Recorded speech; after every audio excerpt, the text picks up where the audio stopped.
دوستانم، روز سعید جمعه مبارک باشد.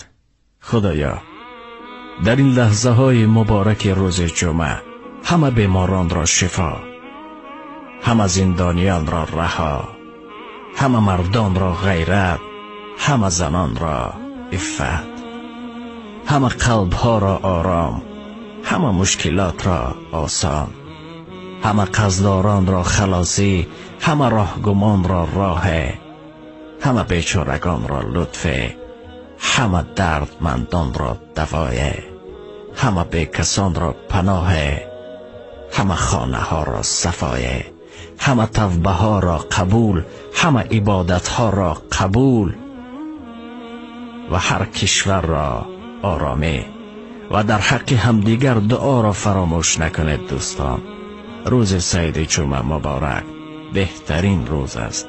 خدا نگهدار.